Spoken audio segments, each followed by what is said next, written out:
Remi lets cash in on his diagnosis. Jo makes a decision on her future with Eddie.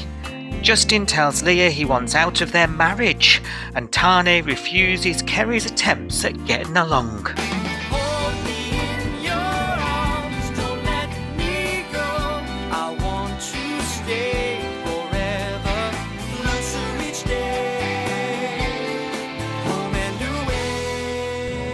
All right.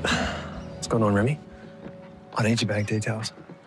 Why? I'm going to transfer $1 million into your account. What? I need you to promise me that if anything happens to me, you'll take care of Eden and Sonny. Where's this coming from? Just promise me. Okay. Yeah, of course. Ta. Hey. You in some kind of trouble? You know, I could help you. No cash, you can't help. Try me.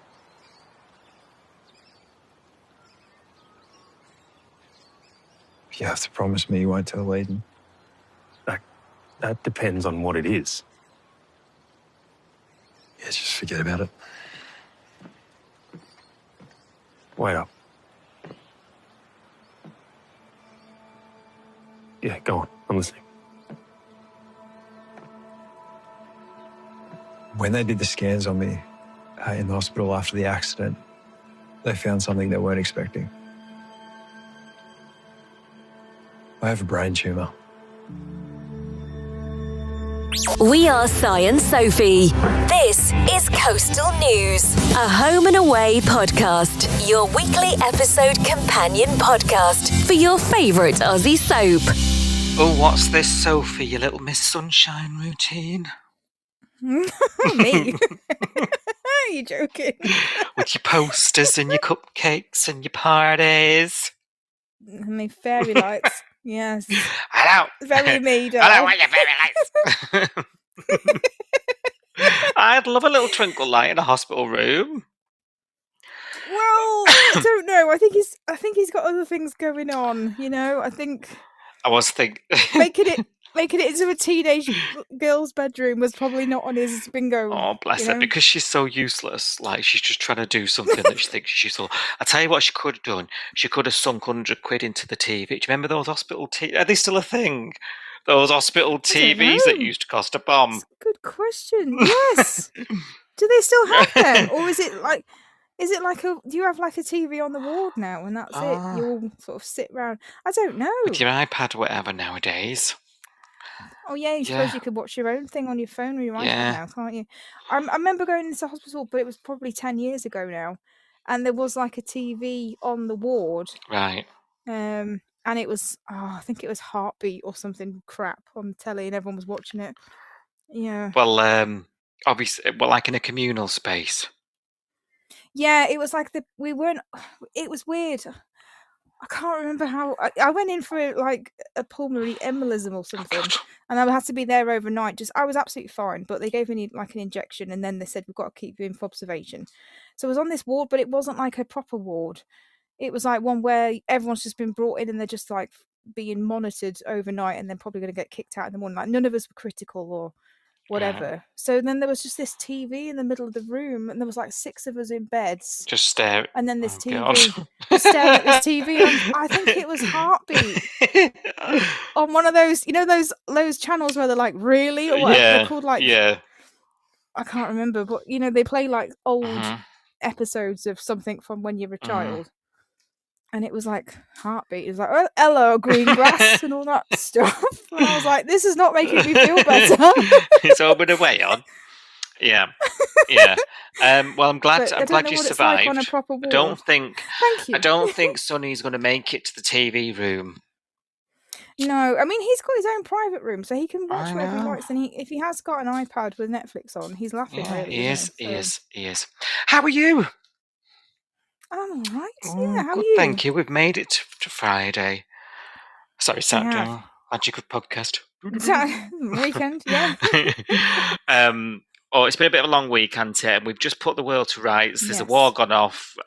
We've really downloaded tonight, haven't we? I think we needed a bit of a a prelude. We needed to panic, didn't we, for an hour having a chat about the state of the world and what's the point of everything. We picked ourselves up now. Just in time for pod. And we're just going to transport ourselves to Summer Bay for an hour or so. What do you reckon? What do you reckon? Sounds good. I need the Yes, escapism. Let's go same, there. Sounds same. safe.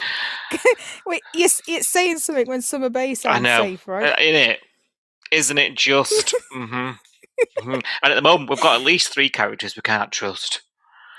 Exactly. So, yes. I'll take them over a nuke any day. How's Home and Away been for you this week then? Whilst we're talking about I've enjoyed it. I have enjoyed it again. Same sort of thing as last week, really. I've enjoyed the storylines that have started, mostly health related. You know, Sunny and Remi. I've really enjoyed watching these, and I think I like the way that they're going. I like the pace that they're at. I've enjoyed it, even though it's been sort of sad to watch, and it's not a very nice topic, is it, when someone's injured or ill or whatever? But it does make good telly, and it does take your mind off the world. So that's what you need. I am getting frustrated by Leah and Justin's merry-go-round, but we'll come on to that later. Yeah. But overall, I think it's been a good week. How about you? Yeah, I think it's really good at the moment. I agree. I think there's lots of meaty stuff happening, and when you think about where we were a few weeks ago, great. You know, again, I think the train has been, and the post-train stuff has been a long time coming. You know, like I think I'm really glad we're here, and it's really set up a lot of stories now. All sort of set off at the same time as well, so I feel like there's lots going on. You know, especially with the block storytelling. Sometimes we've got sort of this here and that there, but there's like quite a lot of plates spinning again at the minute. So I'm good. It's given us a bit of a kick. I almost feel like, and I don't know whether you feel the same, we don't even need to have as many plates as we've got spinning. No. I feel like some of the storylines, although they're the more positive ones, so I guess it's the light and shade thing, like the Mac and Levi stuff. I think I could have done without the Mac and Levi stuff. Yeah, no, I agree. Yeah, and you're right. I think there's you're right. There's probably a bit too much going on. Actually, I mean, when I look at my notes as well for this podcast, there's all sorts here. You know, there isn't really one or two big themes coming out. Like I've got like 5 or 6 things to talk about. Do you know what I mean? So yeah, you're right. On the old temp check Twitter poll. Most unanimously have gone 3 out of 4, so you know people are enjoying still. That's good. Be interesting to see when that drops and why. Yeah, but that sounds good for now. I'm sure the why might be quite obvious when we get to it. Normally we're not too far off the mark. I have noticed some comments actually online this week about it being all doom and gloom, and I don't know. There is still a bit of that sentiment around. You know, people want something a bit lighter.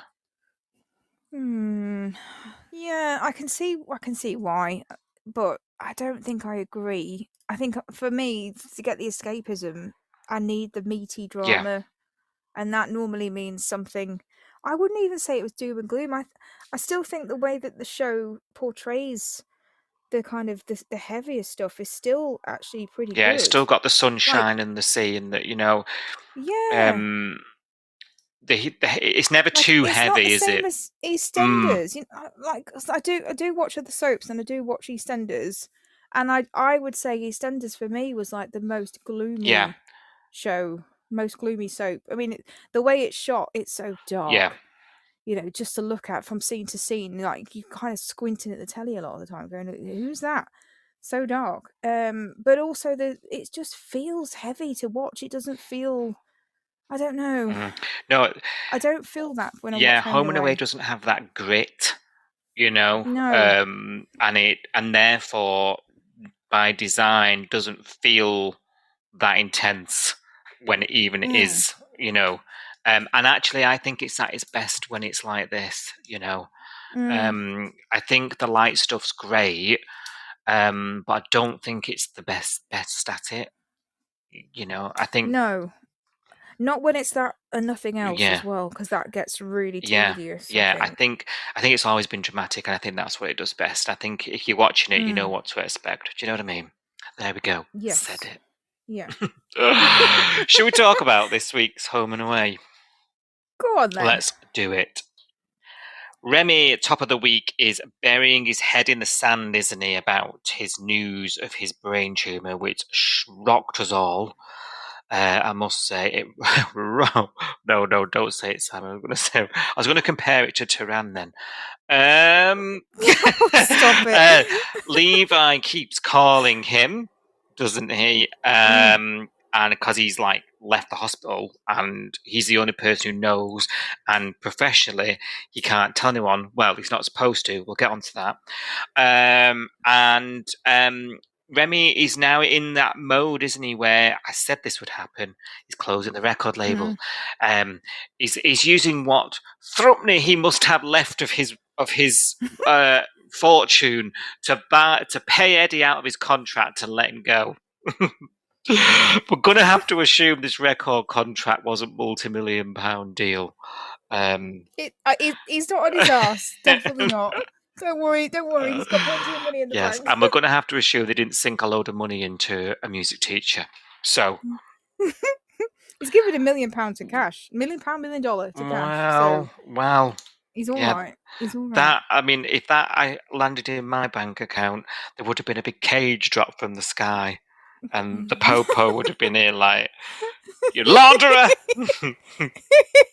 He does look very. Who gets it in their account the same day? But anyway, let's not digress. But, they would have wanted blood, iris scan, and all sorts to send that from my account. Can't even send 10 grand without a bloody phone call. I know. Prior warning and bloody. I'll just ping it a mill. Right, lad. Just put it on your PayPal. And none of these institutions are going to want to know where it's come from. It's mad. What's your PayPal? Oh, it's at Remi29 or something. 69. Come on, you can do better than that. I meant his age, though. His age. Not his preference. Eddie's fuming. Storms out, hopefully never to be seen again. Woo! Now, Remi's even getting messages off Sonny, isn't he? Even though Sonny's in a right pickle at the hospital, he wants to know what's going on, etc., etc. And yeah, having heard Dana and their situation later in the week, Remi does sort of start to think about things that are differently, doesn't it, from this knee-jerk reaction, and eventually pulls Cash aside, as you say, agrees to send this $1 million. Cash is like, what the hell? Now, he will only tell Cash what's going on. I am glad he told Cash, but he'll only tell him if Cash agrees to lie to Eden, which does not sit right with Simon. No, and Cash is a terrible liar, so this is a terrible idea. It's not only that, but we're here again with Cash and Eden, and I'm thinking, I felt like we really moved a corner after the wedding, and they did agree to not keep secrets anymore, and just the way Eden is, and naturally, obviously, she's worrying about Remi anyway. Yes. When she finds out that Cash knew, and it's gonna blow up. Don't need this, do we? This is unnecessary. And we know that she's trying to get a job at the police station. So when she finds out and she's in a mood with Cash, and then she's seeing him at work, living with him, like, this is going to be fun. Wow. Oh God, I didn't even go there, but yeah, you're right. Oh God. It's going to be a lot of fun, this, I think. Sophie, please. Surely, do we think this is going to go the long hog, this storyline? Like, or do we think it's all going to come out quickly and they're going to convince him to get treatment and go, what's your gut telling? You're the Remi fan. Tell me what you're thinking. I am a Remi fan, not just because he's a millionaire. I was here before the millions dropped into his account. I just want to put it out there. I honestly don't know, because the way that we've left it on the Friday, we've seen Remi, he's been ignoring these options, as Levi's been saying. You've got options, some people will kill to have options, and you've got options and you're ignoring them. So it's been spelled out that he's doing it his way, and he doesn't want to even face this. He's kind of facing his mortality, but in a very kind of resigned way. Like I'm just gonna curl up and die. Is kind of what I'm getting from Remi. But then because we had on Friday, end of Friday's episode, this cliffhanger where he's obviously had another seizure in Back on Track Records as he's trying to pack it up and drinking whiskey, which is probably not a good thing because it thins your blood and all that stuff. And I was thinking, this is a really bad thing to do, I'm sure, when you've got brain tumours, drink whiskey out of a jar. But there we go. But because he's had this seizure, was this the last thing to make him listen? You know? Yeah, well... Now he could have really hurt himself. He's on his own. He's pushed everyone away, so he's not expecting anyone to come in and rescue him, that kind of thing. And he's actually very close to landing on a broken bottle there. Yeah. I mean, he was about half a foot away from landing on a broken bottle, which meant he could have bled out on the floor while also having a seizure. He could have died easily. I know, but when you're in that frame of mind, I'll just spin this on you, just for devil's advocate. And I'll just be like, well, that's better than dying from a brain tumour. I don't know. Better is not the right word. I don't know. What I'm trying to say, you probably don't give two hoots at that point. Trying to put myself in Remi's shoes all week, thinking so that I can empathise with his situation a bit, because it's so easy to sit here and go to the doctor. Make sure, you know what I mean? Yes. It's so easy for us to say that, isn't it? From the comfort of our home, healthy, with a cup of tea or another beverage of choice. However, I'm trying to think, if I got news like that, I would probably be just like him at this stage. He's just been told his head must be absolutely spinning off his shoulders, right? And you're second guessing everything. You're wondering what you've done with your life. You're like, oh shit, you know. And he's obviously gone to worst case scenario. Now you have to understand, we don't even know if it's a serious thing yet, do we? At this, I mean, we find out this week. Thank God we find out through voiceover, because it sped things up. Thank you, Home and Away gods.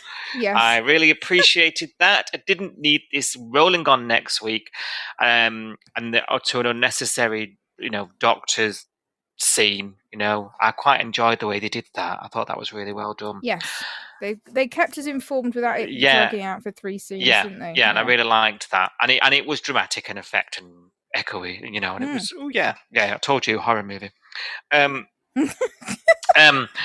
So I'm putting myself in his shoes. I'm like, you know what? Yeah, like at this point, what's he got to live for? He finally gets his diagnosis. It doesn't sound good, does it, at all? So if he's spiraling, like of course he's giving up. I think we all would, personally. Well, I think the problem is if it wasn't for the train crash as well, because he's had so much happen in sort of two weeks, hasn't he? And I feel bad for him, because I'm like, I said to you, I think on WhatsApp, I was like, he's finally got off his ass. He's finally done something with his life. He's finally got something worth getting out of bed for, worth spending his money on, worth spending his time on.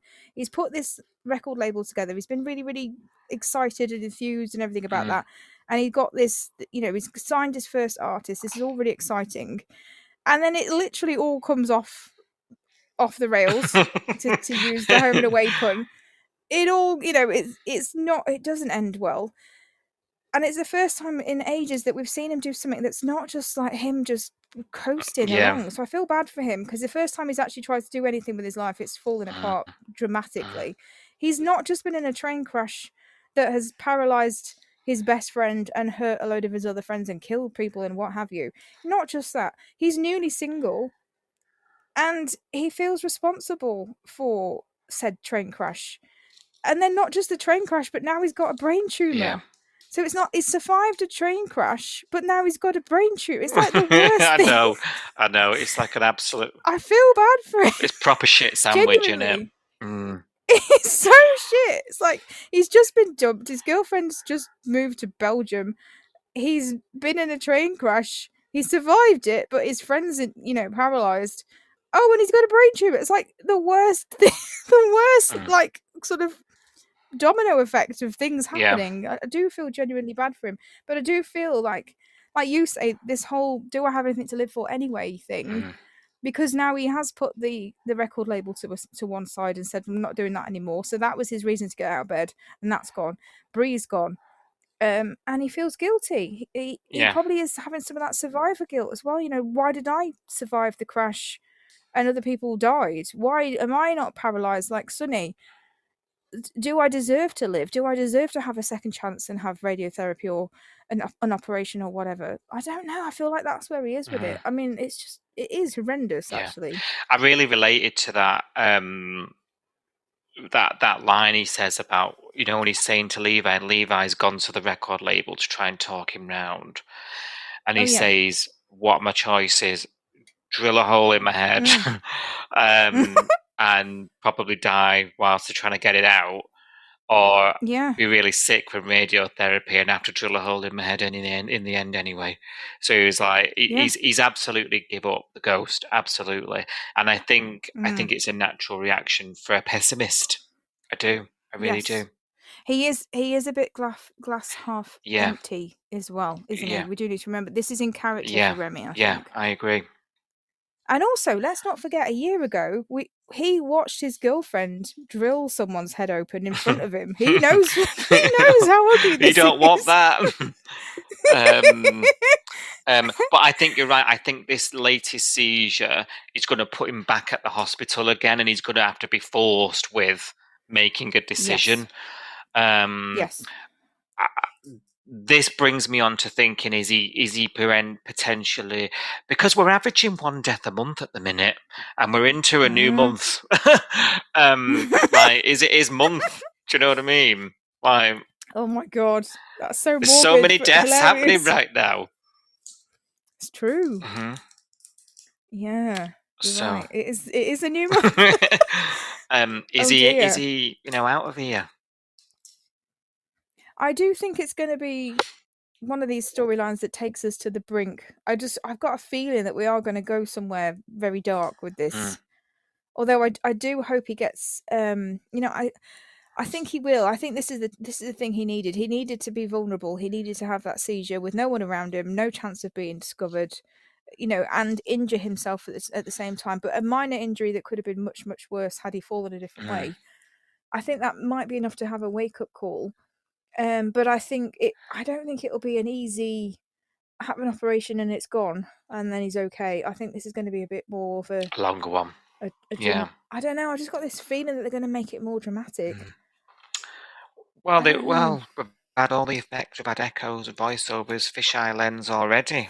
What are you day into this? I don't think it's going to be like you've had an operation and you're cured magically, because like sometimes in Home and Away it is a bit like we managed to get it all in one go and you're fine. Go home, frolic, surfing a week later. You're all good. Yeah.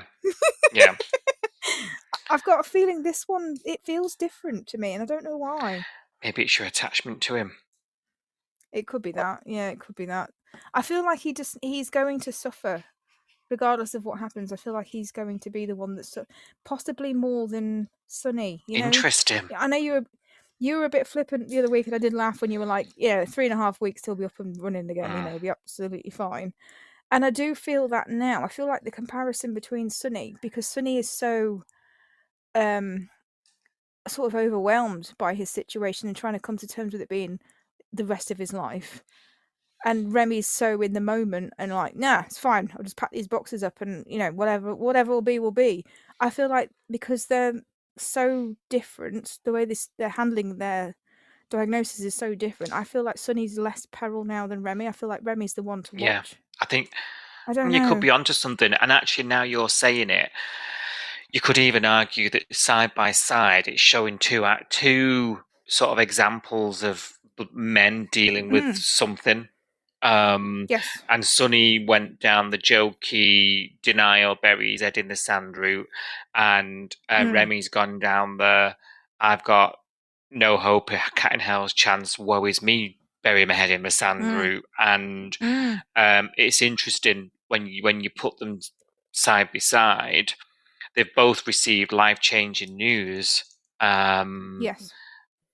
But Sonny's accepted that it's life-changing. He's accepted that he might be in a wheelchair for the rest of his life. He's kind of getting his head around that idea. And he's thinking about like people he needs around him and mechanisms and, and what that's going to look like and not so much, but like he's definitely talking things out, isn't he? Remi's not. Remi's bottling it. Yes. So 2 ways of dealing with an issue, quite similar. It's fascinating, really, the way they've done it. It is. I think they've done it really well. I think both storylines have been handled really well, actually. I agree. Bottling it. Talking of bottling it, Eddie and Joe. So he's obviously there, isn't he? Trying to explain to her why he left her to get squished in a tunnel. And he says he panicked, apologizes for panicking, and she's like, why lie? And then asks him for space, and then later on just dumps him altogether and says bye. So we're all like, thank Jesus, we don't have to go through this love triangle any longer. This all happens on the poor Eddie, though, the same day as he gets dumped from his record label, so he's had a right down and out day this week. I mean, I thought I had a bad day at work on Wednesday, and then I watched Eddie on Home and Away. I still didn't feel sorry for him. I was like, yeah, you've been dumped by your record label. Yeah, you've been dumped by your girlfriend, but I still don't feel bad for you. And then the Langer... No, I agree. Yeah, you can't feel anything for a character like that. So hopefully he's gone. I think he is. I think he's gone. Now, Sarge... This moves the Langham stuff on, because then Sarge is sort of telling Lacey, look, that's a prime example there, you sister, of how you should, if something never feels right, you've got to trust your gut. Life's too short. Trust your gut. All this sort of foreshadowing. Well, is it foreshadowing? You tell me what you think, because I know you've got some thoughts on this. Because she bumps into Logan at the hospital, doesn't she? Holden. Logan. Jesus Christ. I wish she bumped into Logan, but no, sadly Thank you. I've written Logan in my notes. It's because he's got the shaved head, and it's in the hospital. You've got PTSD now. The timeline's glitched here. Holden, I'm gonna have to get used to that. They're going for walk and talks, aren't they? Again, we were unsure whether he was sticking around, weren't we? And they said they've got this shared experience. We actually hear him talk a little bit more about his Isaac Pro, a little bit more, which was actually nice to hear on a sort of surface level, because like it was a bit weird that didn't seem to affect him much. Do you know what I mean? I don't think it still is. But I do agree. I did like to say surface level, but it was nice. It was acknowledged, I guess. He's not just here trying to pick a girl up still. I mean, he's still on the game, isn't he? You know what I mean? It's right the way back to the platform party here still. Yeah. And it's like, I'll be fuming, I'll be spinning in that grave. Now, she's with it, isn't she, for a while? They go for a drink for salt, the chit-chatting, the friendly. He asks her out, doesn't he? Of course. And then that just literally kicks her immediately into Theo flashback. We all wanted to see that again. So, and obviously it just sort of brings that thing back around, is she ready to move on? That's obviously where we're going to go here. And she sort of bolts on him, doesn't she? And tells him to go away. And in the end, he does actually agree. He says, I'll leave you be, I didn't mean to upset you. And it's her that reaches out to him in the end, and sort of they agree to be friends by the end of the week. But you were telling me in the week, sending me the old message, because we do talk between pods, just a little bit. And just a tad. And you were saying you've got one eye on him, weren't you? Gives me the creeps. Yeah. Gives me the absolute creeps, this guy. It's so funny because I'm not seeing it yet, and I'm trying to look. I'm not. I don't know whether it's because I'm triggered by men. Yeah. I don't know. Me too, though. He gives me the. Well, I know. He just gives me the creeps.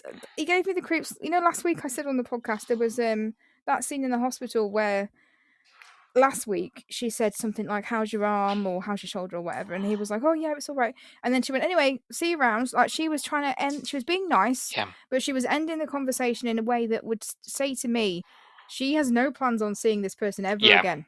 You know, this is like drawing a line down the sand, and she's going like basically going, have a good life, be good, enjoy yourself. Sorry about your mate, blah blah blah. And she walked away, and his face gave me the creeps when she walked away. And I actually found the clip and sent it you, didn't I? I was like, this was what gave me the Yeah. creeps last week. Well, this week he's given me the creeps even more, because I don't know whether it's that. I don't know if it's a girl thing. You know, when you kind of, I don't know, when you're younger, and a bloke approaches you, you don't know how they're going to react to whatever you're going to say, and you don't know how they're going to react to the word no or I'm not interested or whatever. And I feel like Lacey is doing this thing where she's being nice because that's what you're told to do. You're told to be nice. And he's not seeing it as her being nice. He's seeing it as, I'm in here. Oh, I've got a chance here. Yeah. And it's making me put my back up, because I'm like, this is not what's happening. And he's reading the room completely wrong to what I don't feel like she's flirting with him or leading him on or anything else. She's just being nice. She's just being friendly and saying, you know, how are you? And sorry about your friend. And he's treating it as, oh, this girl's talking to me and she likes me. And it's giving me the creeps, because I've been in that situation, and you don't know whether to walk away and draw a line under it. And then they go, oh, you're too good for me, are you? You know, and they get a bit aggressive because they can't hear the word no. Or you carry on being nice, and then you get, oh, you led me on. I take it. I hear what you're saying. Yeah. Do you think then later in the week when they shake on and they hug on being friends, do you think he was being disingenuous at that point then? I don't know. I just felt danger this whole time. Interesting. You know, and when I actually felt really annoyed by Sarge's advice. I think he gave her some terrible advice, because you know when she was like, really, like, because he'd said to her, trust your gut. You know, he said to her before she met up with him, he said trust your gut. You know, that's what your sister's doing. Trust your gut. If you ever feel something's off, trust your gut. Her body was reacting. Her body was running away from this guy. And he saw that. He saw her being really uncomfortable. And then she talked herself out of it and said, oh, no, it's a me thing. It's not a him thing. I just freaked out because, you know, Theo wasn't there and it was like the first person. And he was like, oh, I did the same thing. Like some woman came on to me at work and, you know, but what I did was terrible and it pushed her away. And I could have had a friend. And I don't think his advice was very good, because it made her, and this is what annoyed me about it, it made her call him or text him and say, can we meet again? And it made her tell him all her trauma, all those private things that had happened to her. She then explained it all to him, and I was like, you do not owe anybody your life story, your trauma, an explanation for how you behave, especially someone you don't even know.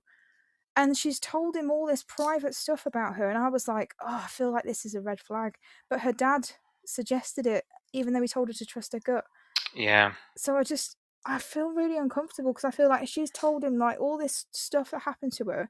He's got all of that now. He knows what her Achilles heel is, basically. Okay, right. It's Let's making me feel put sick. question mark on hold and then, because I understand your explanation, and I think with the explanation I can see what you're saying. So I think I was sort of just face value, like you say. I'm not coming from it with your experience, so I'm just thinking he was trying to be nice. Okay, did he orchestrate bumping into her? But is that because he likes her? You know, like, is that, you know, I'm trying to give him the benefit of the doubt. But you've convinced me to step back a little bit. I just feel a bit sick, because it's that over explanation of he's an absolute stranger. He does not need to know all of her ins and outs, she doesn't need to explain it. She doesn't need to explain her behavior or give excuses for why she's done something. She owes him nothing, and by telling him all of that stuff, I feel like she's given him the power now. Yeah. And it makes me uncomfortable. Hopefully that isn't the storyline. But he's around for a reason, and you've got me worried. It's all right. The thing is, this is going to be interesting for us, for you and I, because you can come at something like this with your experience of being a woman, okay, and unfortunately having experiences that you've had, right? Being a woman is tough in society. Like, and unfortunately, you and every other woman has had to deal with a situation, no doubt, right? I think we all have, though, haven't we? We've all had a situation when we've been in the company of someone that our gut is going, "Oh, this is not right." But we've had to think, how do I get out of this situation safely? I'll be nice, or you know what I mean? So let's see how this unfolds, because I think we could have some interesting conversation around this, and I don't know. It's just going to be fascinating. It's just going to be fascinating because of how our opinions about Lacey are generally pretty meh anyway. How's that going to affect what we think and how we react? I'm really looking forward to. I'm hoping it's just some sort of, my friend died, your partner died, I'm a bit of a weirdo, but I apologise and I'll sail off into the sunset. Sort of flash in the pan thing. But then that's not drama, is it, Dal? So No. I do fear you might be right. So we're going to keep an eye on him. And why have they brought him back if it's just Well, for a couple they would have just done those Yeah. scenes last week, wouldn't they? Or the week before, when it was all happening. You're right. Okay. I think it was the Sarge thing. I think it was the fact that, one day he's saying trust your gut, and the next day he's going, go out with this guy and be friends with him. I was like, no, this is a completely different conversation. Yeah, it was like, somebody asked me out, by the way. You're right. He talked her into it, didn't he? He did, and it made me really like, no, you told her yesterday to trust her gut. You saw her running away from this man, and now you're going, just be his friend. He just needs a friend. I'm like, shut up. Sarge is doesn't just owe him terrible. anything. He's not. Sometimes I think he's really cute, and I think like he's a proper girl dad. He's so proud of his girls, and when you see those like vulnerable moments where he's just looking at them and he's just beaming with pride, and he's looking at the picture of his wife and just thinking like, oh, I hope I'm doing a good job. And there's bits where I really, really like him, and I really like the protectiveness of him and everything else. And then sometimes he just gives crap advice, and I'm like, no, she doesn't owe him an explanation, Sarge. Why have you sent him off? Why have you sent her off to talk to him? And based on what he said yesterday, it's a complete 180. I'm like, come on, no. Do better, Sarge. Do better. If my dad had seen me running away from some bloke, and I was like, oh, I panicked because he asked me out and I'm not sure and blah, blah, blah. My dad wouldn't be like, just call him and have a chat. He wouldn't say that. He'd be like, keep your distance. If you're not feeling it, just stay. If he's not making you feel better or feel good or whatever, just, you don't owe him an explanation. Just, he's a stranger. Stay kick away. him in the nuts.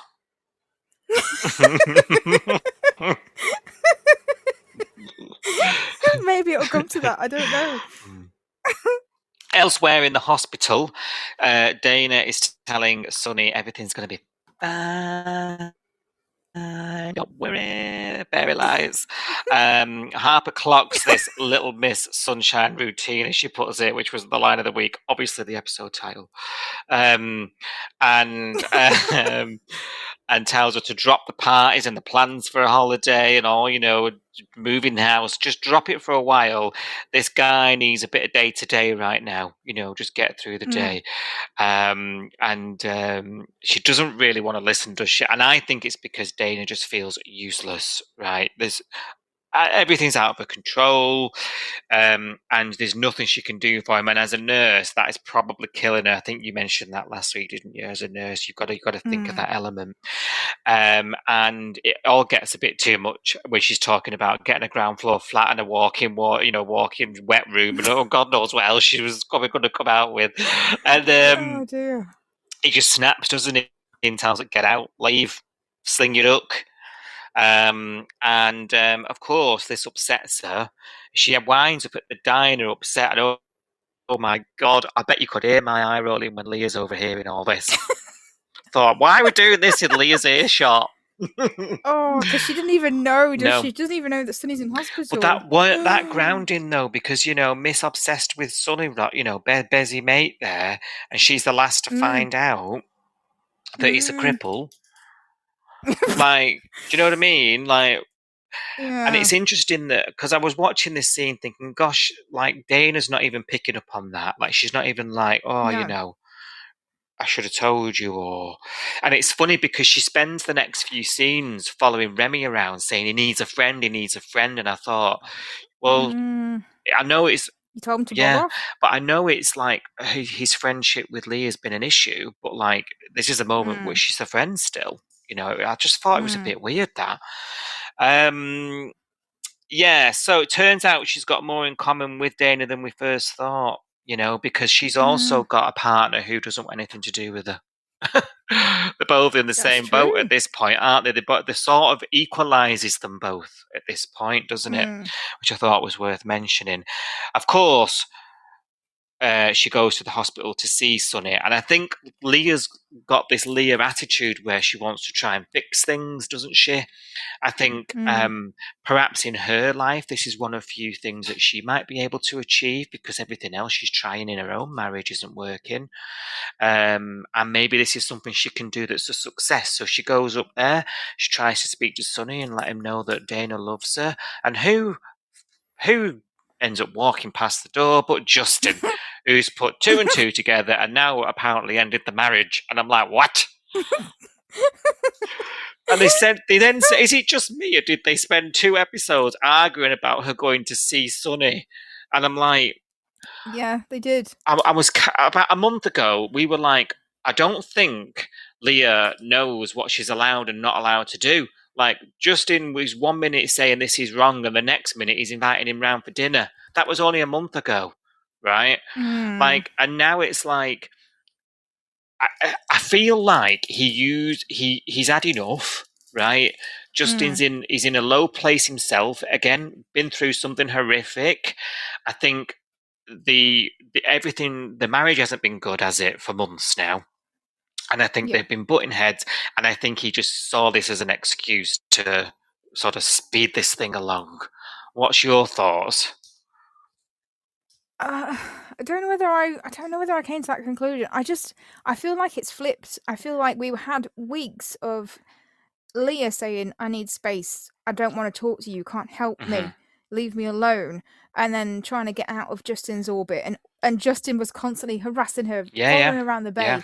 We need to talk. We need to talk. We need to talk this through. Let me in. Stop going to Sunny. Blah, And blah, we blah. were berating And now Leah. this week. We were, and now this week it's the opposite. So now Leah's ready to talk, and Justin's going, "I need space. Leave me alone. Yeah.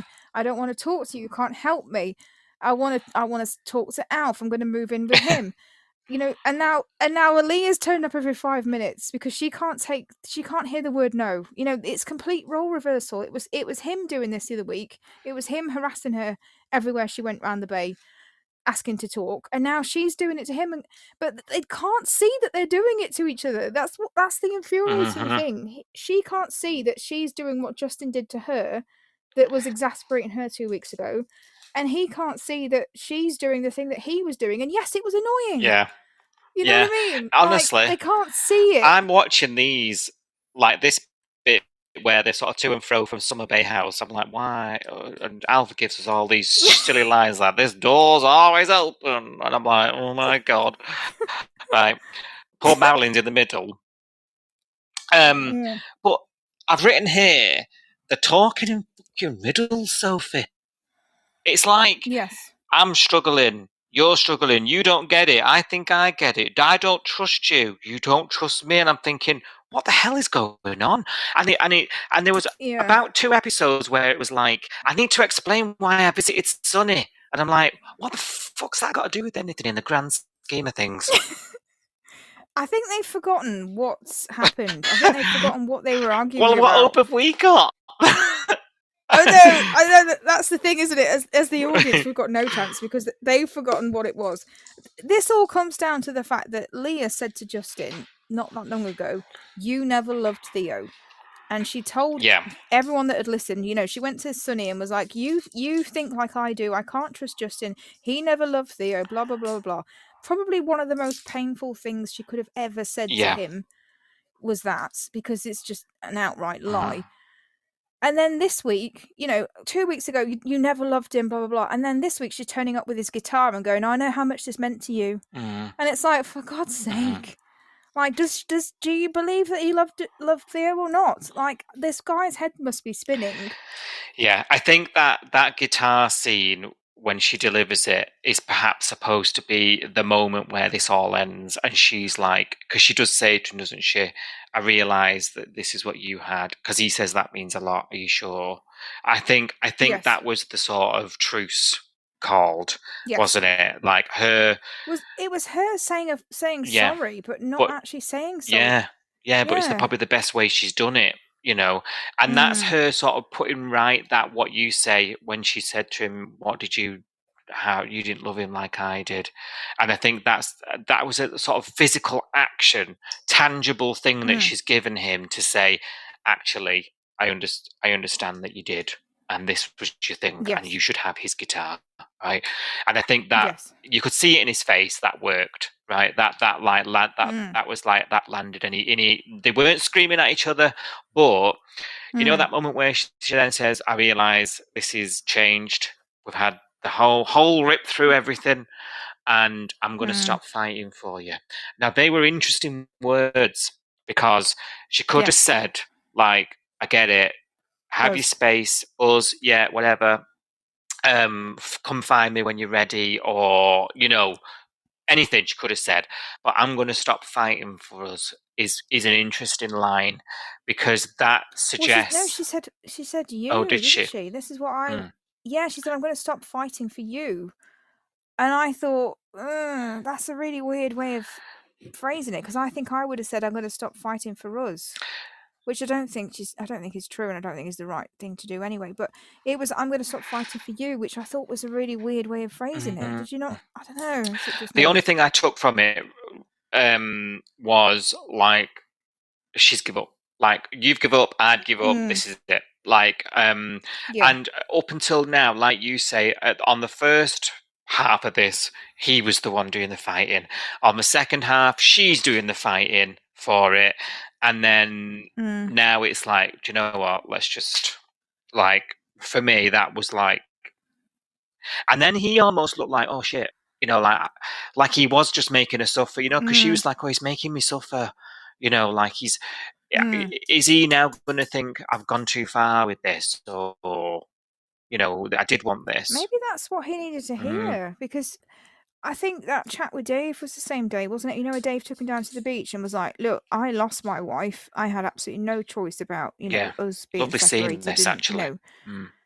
It was. I think his experience was quite handy to have in this situation as well, and the fact that they are close. This was all like it was planned for them to have this friendship, and then him to be able to say, "I lost my wife, and I'm lonely, and I didn't choose this, and it's horrible, and you don't know what's coming. And have you really thought this through? Is it really worth throwing it all away for over this? It feels like it's redeemable, but who knows?" And I feel like that, combined with the fact that she then said, "I'm not going to fight for you anymore," and he did look gutted by that. He did look like, oh shit, like, but yeah, I don't know. But then is next week going to be Justin harassing her, and they'll go, "No, yeah. I told you it was this over." Is what I'm worried about. I don't know how we get. I'll ask you a question. Do you believe, they both seem to have got to the conclusion now with the marriage is over? They both seem to have accepted the marriage is over. Do you believe that the marriage is over? No. No. Do you? No. I don't believe it.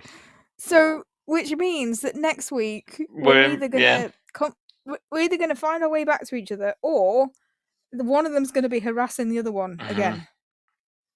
And I don't think I can take that another week. It's been months, hasn't it? It's been a lot.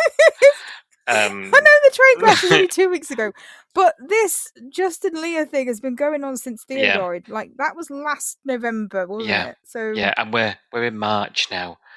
It's been tough going. It has. Let's just, all we can do is watch and find out. But so neither of us believe that this is the end of Justin and Leah. No, which is why there's to coin your phrase, no peril. No peril. It's just, how do we get from A to B without it being Can we get on with painful?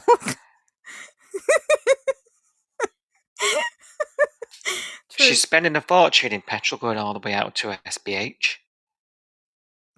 Well, this is the other thing that surprised me this week, because Mr. Stewart was like, I'm going to walk up to the surf club, and David said, I'm going to walk with you. And I was like, so it's all walkable then? Well, Like, I don't know why, but I'd assumed this the Summer Bay House was a good walk from, and I didn't think that Mr. Stewart was capable of that kind of walk. Maybe Sarge, yes, because he's a younger guy. But Mr. Stewart walking from Summer Bay House to the surf club, I thought, don't know. I don't believe that. I think in the Summer Bay universe, it's supposed to be quite close to the beach, isn't it? Because there's a beach path in there that they used to cut through to the caravans. That's true. But I I still don't thought think it was a good I don't walk. think it actually is filmed anywhere near. Obviously. Oh no, it's a car ride from the actual filming location. But I thought in the Summer Bay universe, it wasn't a walk that I would have expected Mr. Stewart to be able to walk on his own. But maybe he's more, I don't know what the word is, nimble. Maybe, skipping along. He, I tell you what, he wants to get Justin to work in that bait shop that we never see. Exactly. Where's that set gone? Snap, snap. It's probably flooded. It's winter, isn't it? There, is it winter? No, it's winter here, so it's under not a bog. Oh, I don't know. It's that's why it was on those. It was raised, wasn't it? It had raised. It was on like a platform, wasn't it? It had like steps up to the shop. And when they built it and revealed it at the time, I was like, "Is that because it floods there?" Yeah. Yeah. I mean, global warming is the least of the global worries at the minute, but yeah. True. Yes, yeah. Let's see what happens in the Morgan house. Kerrie goes to speak to Tane at the gym this week. He's not having a bar of it, is he? He's so busy, doesn't want to listen to her.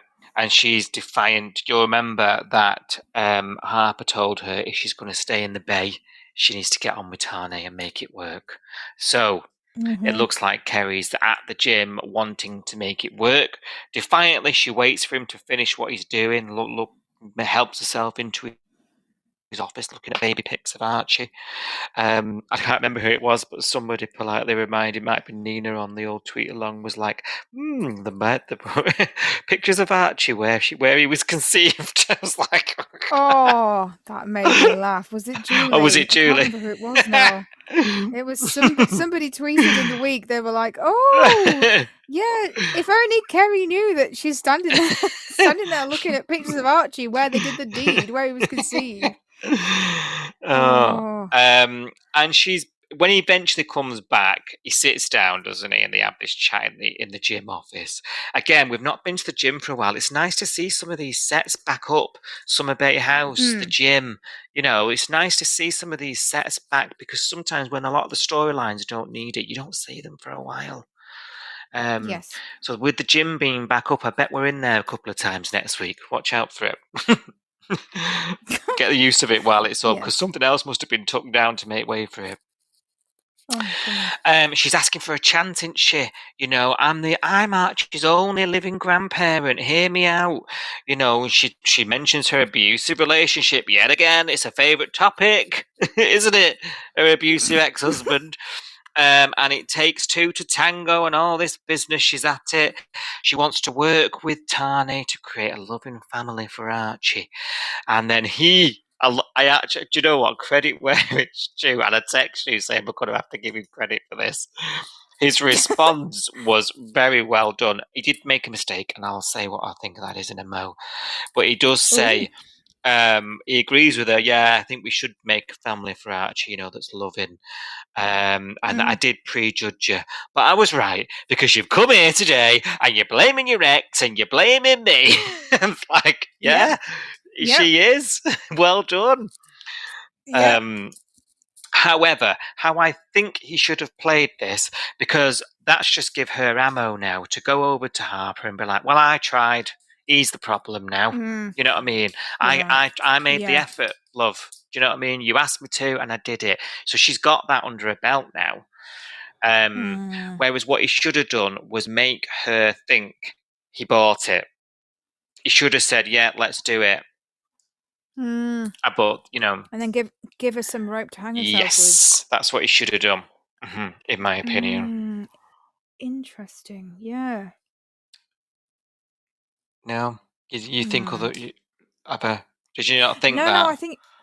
I didn't think it at the Mm, time, but I'm thinking it mm, now. Like, you're right. That would have been. I think that probably would have been a more interesting way to go, actually, because then, as long as it was made obvious to the audience that Tane was kind of just going along with it, yeah, as long as we and were then in on we're it. like, Yeah, you're oh, right. yeah, we need to be in on the secret. Like, oh yeah, and let's see, give her enough rope, and then let's see what happens. Yeah, That would have been yeah, interesting. yeah. Yeah. I think the problem is with this scene, I was too busy analyzing her. I wasn't even thinking about Tane in this scene. I was thinking she doesn't look like this is going to sound horrendous. This is I'm going to put myself out on a limb here. This is going to sound awful, but Tane is a big guy. Tane is muscly. He's intimidating. He's moody. You know, if you have been in an abusive relationship for, let's say, the majority of your adult life, depending on how long she's been with dad, but I'm gonna say the majority of her adult life she's been with this abusive man who's treated her really badly. Sounds like she had to prostitute herself out to get him I out know. of Yeah, that was so dark. trouble. Yeah, exactly. Abusive, coercive relationship with this man. And then you look at Tane, and Tane is a moody, muscly, tall, big, intimidating guy. And she talks to him like he's shit on her shoe. Mm, And I just can't get past that, because I'm like, if she was a meek, abused woman who's been abused all of her life in a coercive relationship, she'd be scared of her own shadow. She wouldn't be standing up to this yeah. man. She wouldn't be back chatting him, getting him riled up. I feel like she'd be walking on eggshells rather than Yeah. just baiting Like, him. should be a little bit more like stepping up to him and sort of, and coming Yeah, head to head with him would be a bit more of an issue for her. Oh my God, Sophie, yeah. yeah.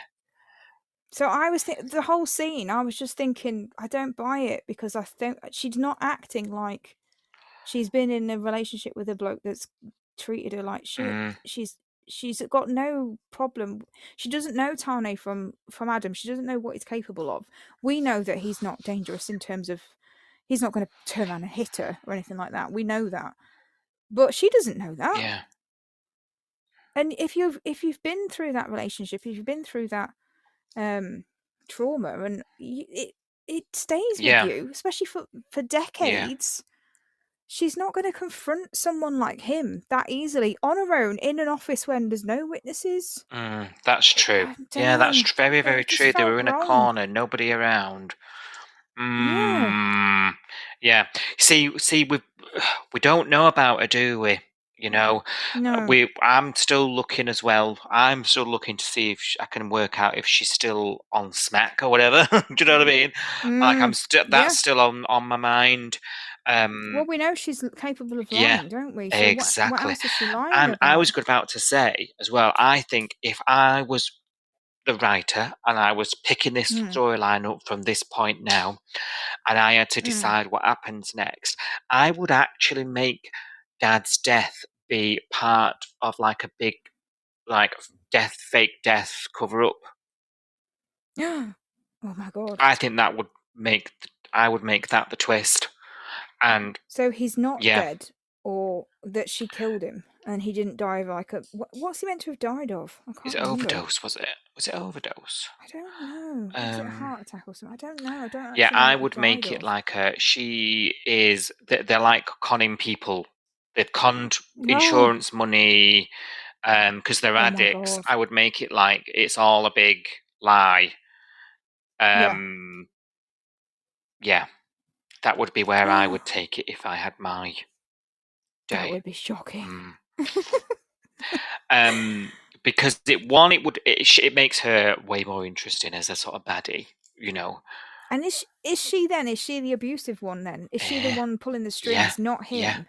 yeah. She's in charge of the whole thing. He Oh. can't come out of hiding. He died. No. Um, He's dead. Yeah, she's pulling so all the yeah, strings. she's got the power. Oh. That's why she never Yeah. got in touch when he died. Mhm. Because it wasn't And true. it's like Yeah.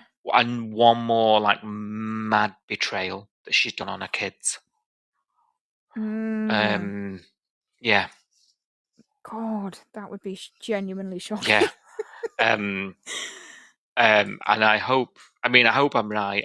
Imagine if that is it. I don't imagine that's it. I imagine, something else, but yeah, that could be. I do think there could be a twist coming, though. I do think that Dad's death hasn't been explained fully. I mean, maybe it's just the way that it's been written. I don't know, but I do feel like there's something that we don't know as an audience. I do feel like there's something lacking. And it's sort of coming out. I mean, we've not really seen much this week, have we? So maybe we'll get a bit more next week. But it's sort of dripping out, isn't it? And it's a bit like, I mean, there's a weird elephant in the room of, even though Dana is like estranged from her, they're within meters of each other, and they haven't yet bumped into each other, like properly. And they haven't yet, and like this massive thing's happened where she's been in a train crash, and Mum isn't one bit. She's not even asked anybody after about her. Like, she's not even said to Harper, "How is she?" I don't think she cares about Dana at But all. isn't that nuts though? When it's your daughter and something, even though you're estranged and not talking to her, it's your daughter. I don't know. Yeah. It's so bizarre. It is, yeah, and that's part and parcel why we can't trust her, because I do, that line keeps ringing in my head. She said something to Harper like, "I'm not here to put a wedge between you and your sister," and I heard that and went, "That means you are," and that's all I can hear now is, "I'm here to put a wedge between you and your sister," and the way that she's talked about Dana to Harper has unsettled me. She's sort of gone, "Oh, and her over there. Oh, it was that Dana's idea." Like, she's so derogatory towards her because Dana's got a spine and won't let her walk all over her that easily. And she, instead of going, "Oh, I'm such a bad mum, I need to make it up to her. No wonder she hates me. I need to apologize." She's going, "Oh, well, typical Dana, blah blah blah." Yeah. It's Dana's fault. And I wonder if Dana perhaps has more knowledge about something, or I said she didn't the other month or whenever it was. Like, did she like? Why is Dana reacting like this and Harper isn't? And is it because she had like an experience with parents that perhaps Harper didn't? Given that she also was an addict, or so. There's something different, isn't there? I think you're right. All these things are still written. This is why this storyline's quite good. I still can't get my head around what Kerrie wants. That's what's sort of the storyline isn't fully developed yet, because I'm like, why is she here? What does she want? I don't believe she's here to see Archie. I don't believe she's here to mend fences. I don't believe she's here to have a relationship with a daughter because of the fact that she's treating Dana like crap. I do feel like she's here for a nefarious reason. I just don't know what it is. And I think it's time in the next week or two that we find out what her game is. What does she actually want? Is it just attention? Is it just drama? Does she just want to stir up some shit? I don't know. Yeah, we definitely need to know, don't we? And find out some more stuff. Even if we find out as the audience and Harper's still in the dark, so that we get a kind of, that's what she's here for. Yeah, because then that shifts us into like, Harper's so stupid again, doesn't it? Yeah. Poor Harper, but she brings it on herself. She doesn't help herself. No, she absolutely does not. No. We've got time if you want to talk about Mac throwing away the shrimp. Oh, Jesus. Go on, then. She's waiting until 12 weeks. She can hardly keep her water in, can she? She's so excited. She's bursting with excitement about this miraculous conception. She's throwing all the food away because she's getting morning sickness. How exciting. She can't even look a crab in the eye.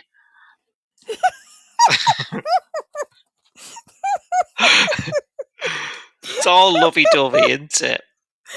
Oh, dear. They've sent Marley and Abs packing for their anniversary 2.0 so that they can just bask and bathe in happiness without being worried about being overheard.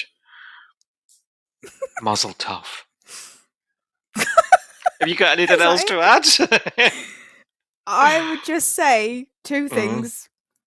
Firstly, this is a warning to anybody that knows me. Throw away my cheese dip, and it's the last thing you'll bloody do. Just because you can't have it, throw away my food. Come on. Do me a favour. Do anyway, me a favour. Do me a favour. That was rude. I'm sorry. This is what drives me mad about Mac, which will bring me on to my second point. So my first point is, what the hell is she doing throwing people's food away that she can't eat? Like, that's just so selfish. She is, or has a tendency to be, very, very self-absorbed, and I don't like that about her. Which brings me on to my second point of, oh my god, is she even going to be a good mum? Because I feel a bit like, if she's throwing people's food away because she can't have it, what kind of a mum is she going to be? I don't know, but anyway. is she even going to be a mum, period? Well, there is that, isn't there? Yeah. I don't feel good about this, because I'm just like, I don't know. I've never pictured Mac as a mum. No, it's weird, isn't it? I'm really struggling to see her, and maybe she will change. Maybe her character will change, but because she is so dynamic, driven businesswoman, she is self-absorbed. She is a little bit princessy, and that's kind of annoying. But then, how does that translate to being a mum and being? Because she was saying things like to Levi, like, "Oh, this will be the last time we get to be selfless together for the next 2 decades," and I was like, I can't imagine you being selfless. No. Can't imagine it. And then, she's up the duff, and she's booting Marley and Abby out the door, and then she's dancing around in her underwear, and I was like, this isn't mumsy either. Like, how are they going to change Max so that she's not? I don't know how this is going to work. The pair of them are just sex mad. He's got a job that's so demanding. I mean, the only thing he can't do is brain tumours, right? That's been outsourced. Yeah, everything else, fair game, right? She's a business owner of all hours. How is this going to work, really? No wonder you can't picture it, Sophie. I can't picture them as parents doing the night feeds. No. Worrying about the school catchment area. No. I just can't picture No, I can't. But then the other part of me is like, surely they're not going to do it to her again. I know. Well, that's the flip side, isn't it? Keep thinking it. Can we make tragic Mac more tragic? Surely not. I just don't know. Yeah. Oh, and can they wait 12 weeks? That's the other thing. Can they actually hold it in for 12 weeks? Because that feels like a bloody lifetime to wait for us, the audience, never mind anyone else. Oh, yeah, that's not happening, is it, like you said? I'm shocked, really. They're even at 12 weeks, they're going to say things after last time, but each to their own. Well, yeah. You'd wait as long. I'd wait until I was showing, and then I'd be like, "Oh yeah, by the way." Blah, blah, blah. I think I would actually go into a bunker for 9 months. That might be the safest option, considering where they live, like the most accident-prone, sleepy seaside town you've ever lived in. Yeah. It's down there with no dip.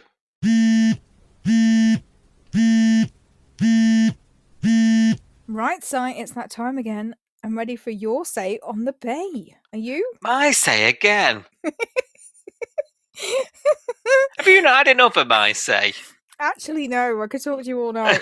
So, no. Just as well we are. I know. God, we've been here for hours. We should probably talk about other people's say on the bay, I guess. Maybe. Go on then, give them a go. Go on then.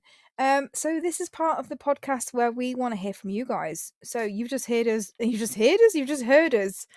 talk for probably a good hour or so about all the stuff that's happened in Summer Bay this week. But we also want to hear from you, because I guess you've got lots of opinions. If we've got opinions, I'm guessing you have as well.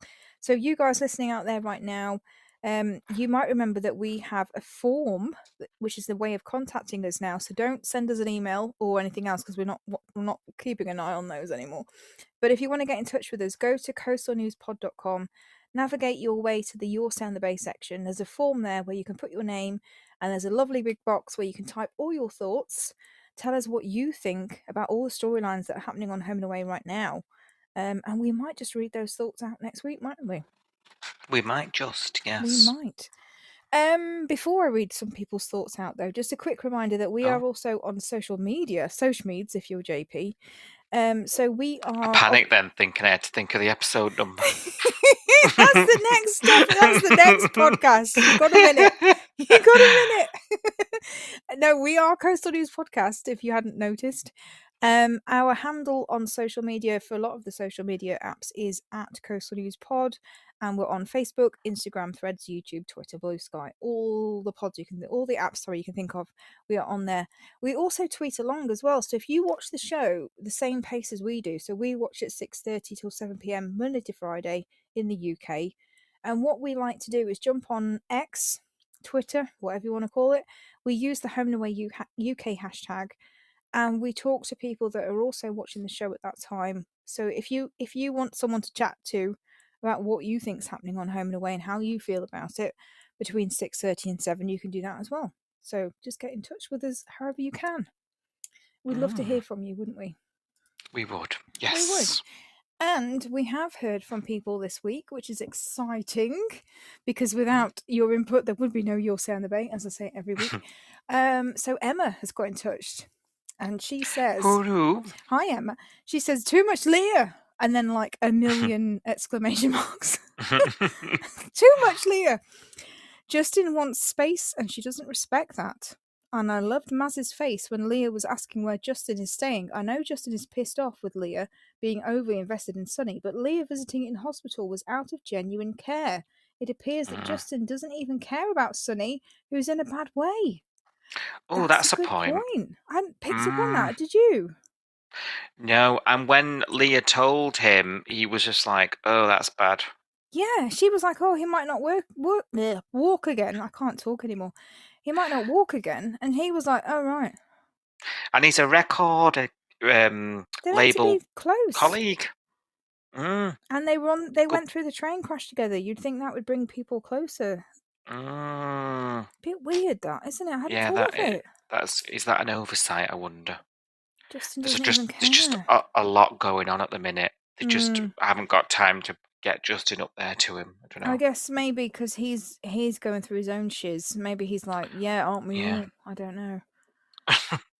And yeah, because his wife is being there for him. But he told her to go away, didn't he? Like, it was a bit, yeah. Justin this week's hard to defend, let's face it. They both are. I'm not in anybody's corner this week. I'm like, you're both galahs. You've both done wrong. Like, I feel bad for Justin because what Leah said about him not being, you don't love Theo, I think that was the worst thing she could have ever said to him. I think that was horrendous. Yeah. And I think it will take some getting over to get past that. And she hasn't even apologised, really. She's just done it in a kind of very Leah way. So, yeah, I don't know. Both of them are horrendous. But you're right, Emma. Like, does he care that Sunny's possibly going to be in a wheelchair for the rest of his life? I don't think we've seen Justin care yet, have we? Maybe next week it'll hit him.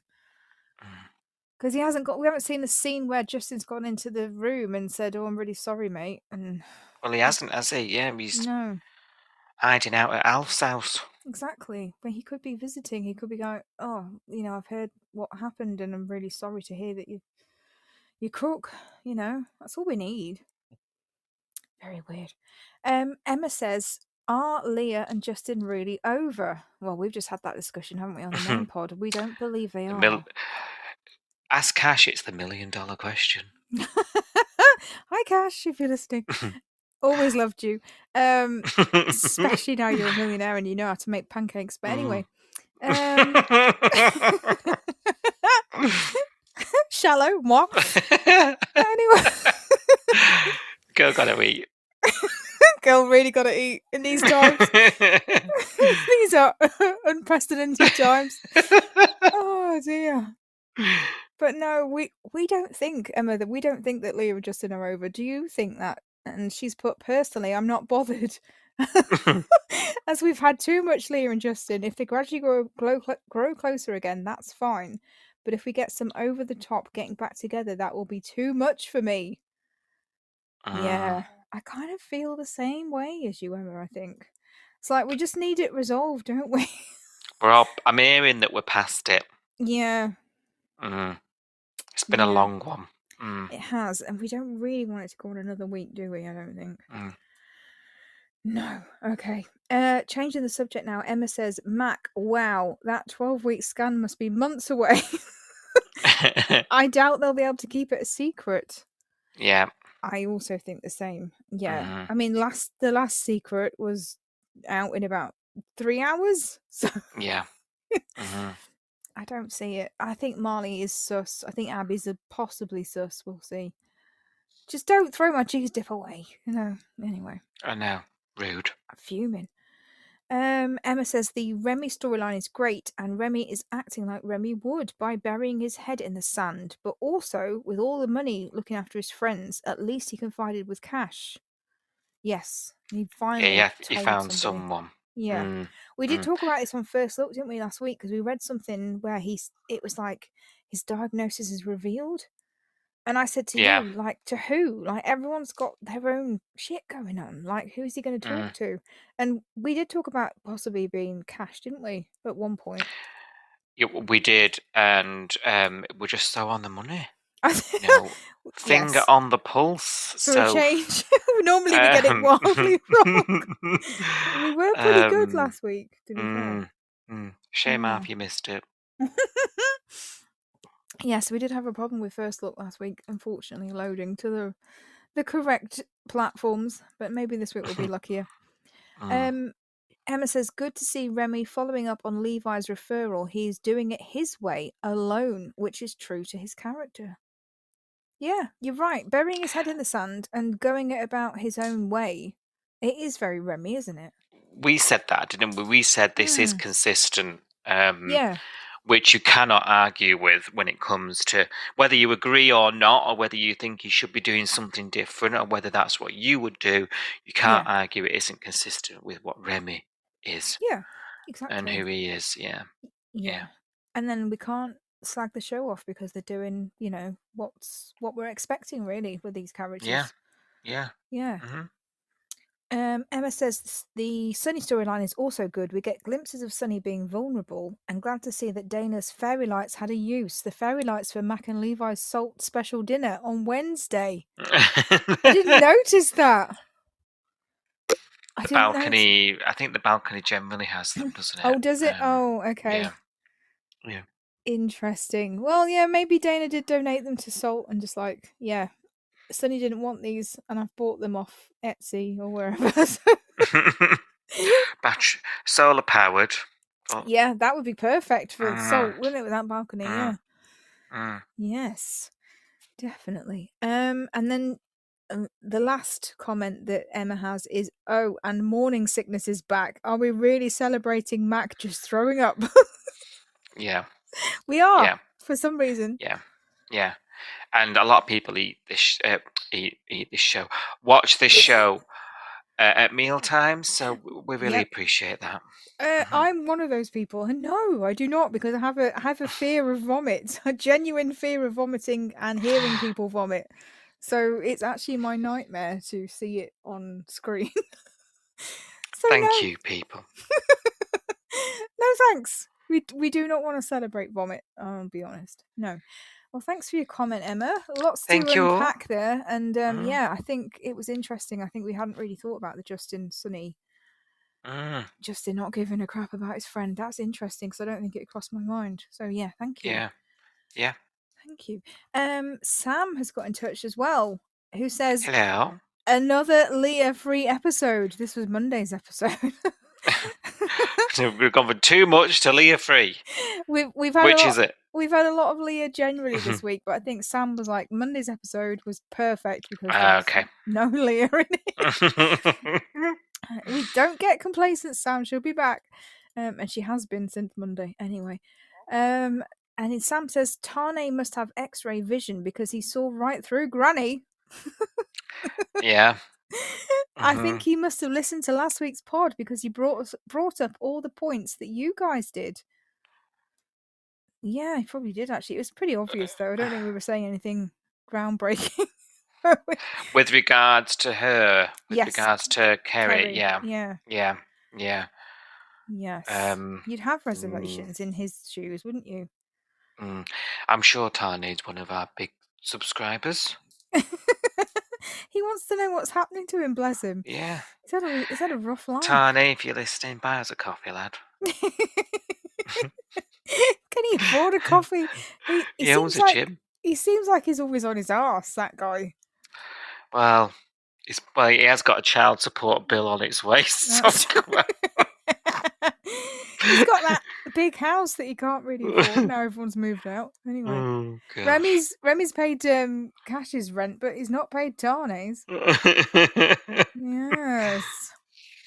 Anyway, Remi, Tane needs to pick his friends better. Cash has done all right, hasn't he, over Cash there, has done brilliantly. over the road? $1 million. Yeah, all right then. Can't refund it. Sorry, doll. That $1 million is just nuts. Oh, it is funny. I always loved you, Cash. Remember that. Anyway, Sam says Granny had some balls. I'll give her that.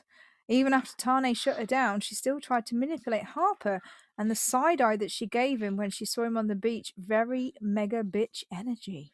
Yeah. This is just backing up what I said about I don't believe she's come from an abusive relationship where she's watching her back, but Yeah, this is a girl who can hold her carry own. herself, and yeah. Yes. Yeah, you've got me thinking. And Sam said pretty much the same as we did. I can't figure out what her end game is. No, neither can we. What is she here for? Why is she doing this? What is her purpose? What does she want? And we're all racking our brains trying to work it out. It's exciting. I love this though. Like eventually we will find out what she's here for and what her game is, won't we? But isn't it fun to kind of dissect a newbie character that's got a bit of a we don't something about her. We don't trust you. Like we know you're here for something. We don't know what it is, and just trying to speculate. And it's kind of I fun. love that we're not involved as well in it. Like because that adds to it. Because you remember what was she called? That one that came and conned Irene out of her money. Was it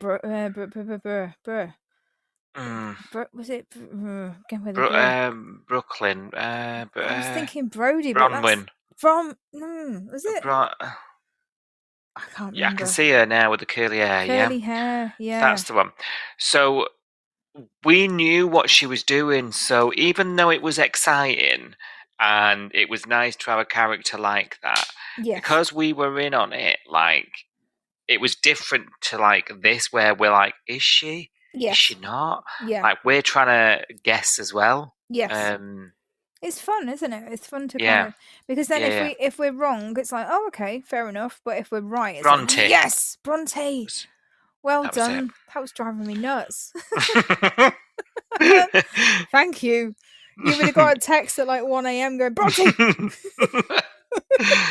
I'm gutted I thought of it now. I'll still text you at 1 a.m, but it'll be something else.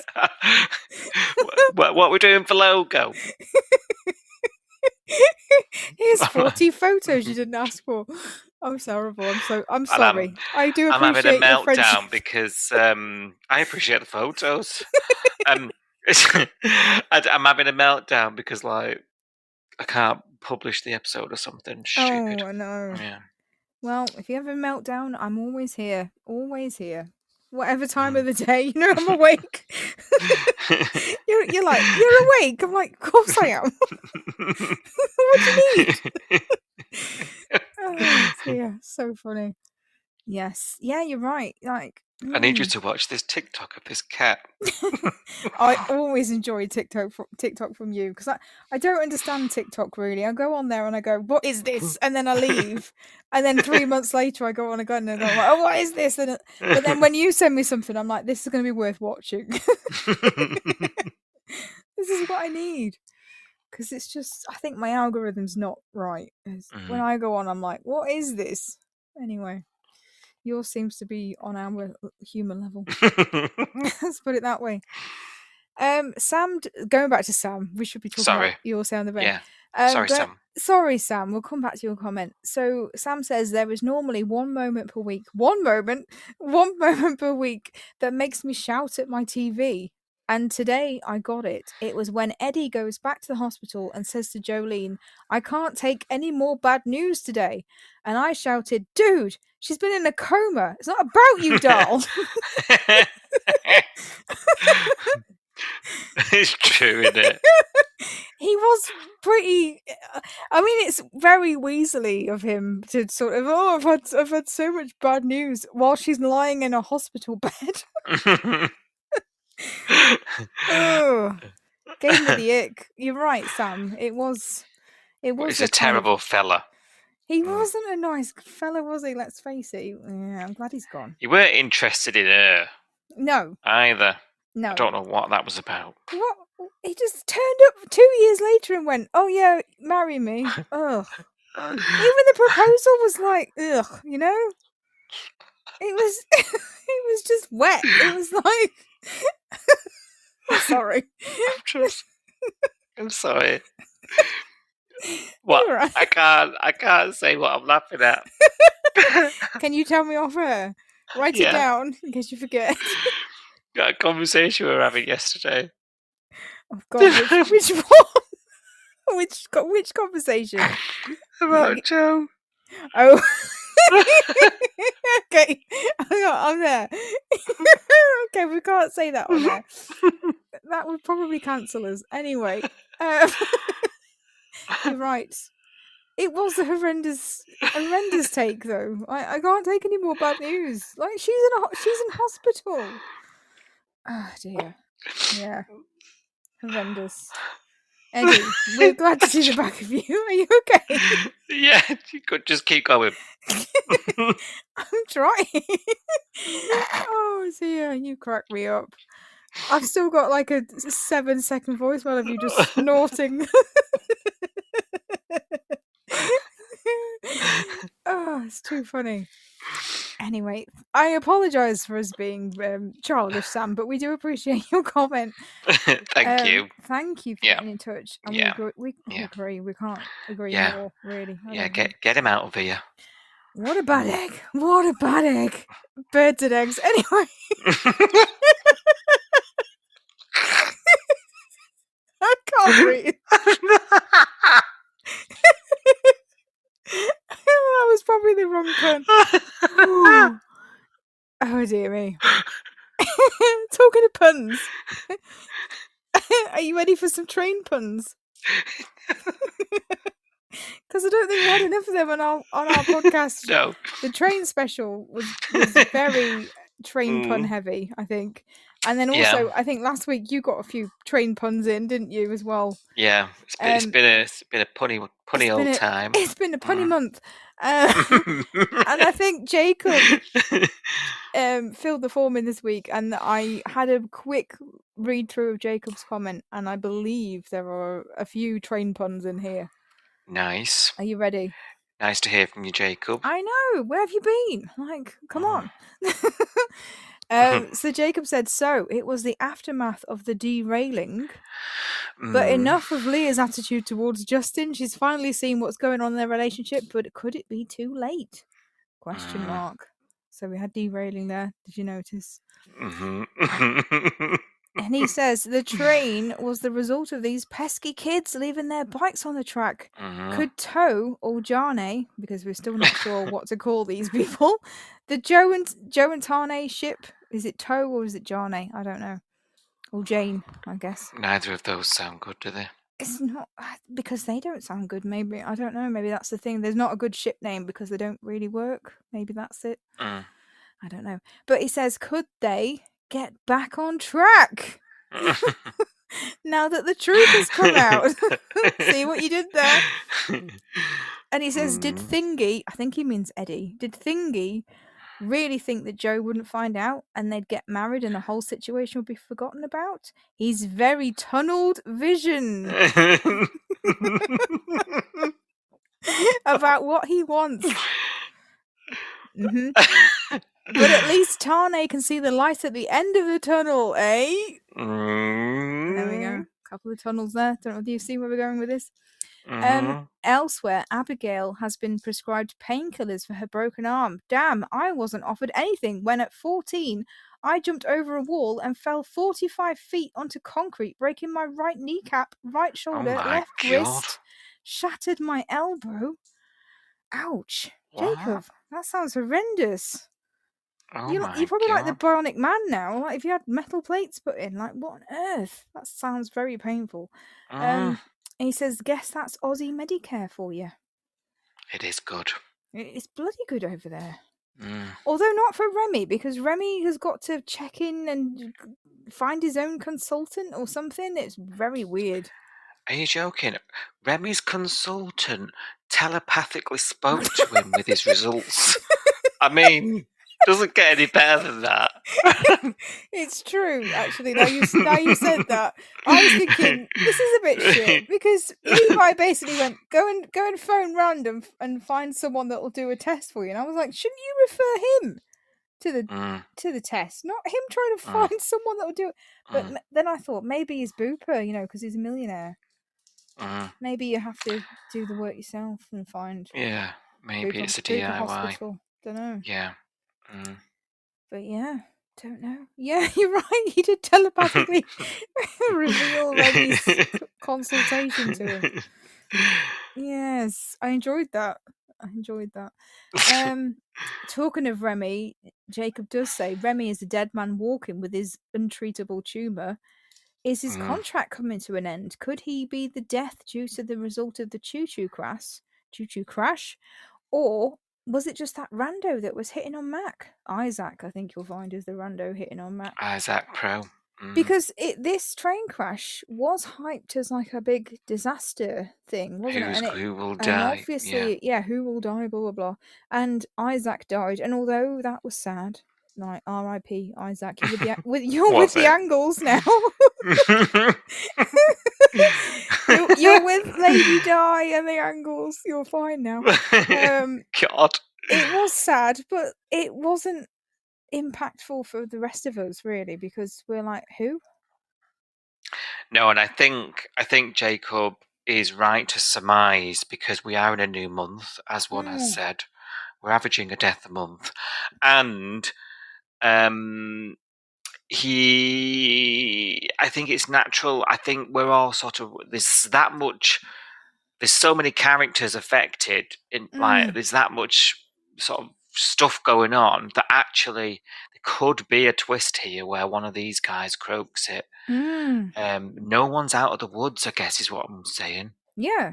I hadn't really thought of it like that. I kind of just thought we'd go down a brain tumor route of him having to have medical care, whatever that meant, whether it meant an operation or all those other options you listed, radiation, etc. I hadn't really thought that he, at this point, would get killed off, but I guess it is still in the cards, isn't it? Yeah. Oh. Interesting. I'm not ready for that, I think, but there we go. Yes. Anyway, Jacob says, talking to Mac, she's pregnant again. Have the writers got this storyline on a loop? Just give her a baby, or don't. Whatever. Just end the hopes. Is that how we feel? Just do it or don't do it. Like, just. It's kind of similar to what we think. It's the way he tells it. Yeah. I love the way that Jacob writes his emails or messages. Yeah, very good. Just give her a baby or don't, whatever. Just end the hopes. It does get her hopes up constantly, though, doesn't it? It does kind of dangle this carrot in front of her constantly. And is she gonna get the baby this time? I'm not convinced, I'll be honest. I know, but this is why I keep saying surely not for a third time. But I can't imagine them having a baby. I'm finding it really difficult. I know, it's a weird corner we're written into here, isn't it? I don't really know. It's going to be weird whatever happens. It will be weird, yeah. Yes. Okay. And Jacob's last topic is about Dana. So Dana is about to be single, if I'm right. Is she? Well, they kicked her out of the hospital, didn't he? I didn't think they were breaking up, or we're on a break, or whatever the kids say these days. I don't know. I didn't think it was final. I think it was I need some space, I wasn't don't it? think the kids know that saying these days. It's We were on a break. middle age. That's a middle age thing now. Shush. How very dare you? Yeah, I don't know. Do you think this is Splitsville for them? No, surely not. I think it's going to be. I think he's going to try it. I think he's going to go through all the phases of grieving his life that he could have had, if this is a permanent thing, that is. Yeah. I think he's going to say to her, "Go forth, be free, my doll," that kind of thing. Yes. Leave me out yonder for squalor, Well, for I shan't walk. Jacob That kind of thing. is thinking the same as you with that direction, because Jacob says Sonny isn't going to let her fuss around him until he's back on his feet, in inverted commas. And then there's a line that may or may not shock you from Jacob, which says, Dana may as well get with John and be done with. Later!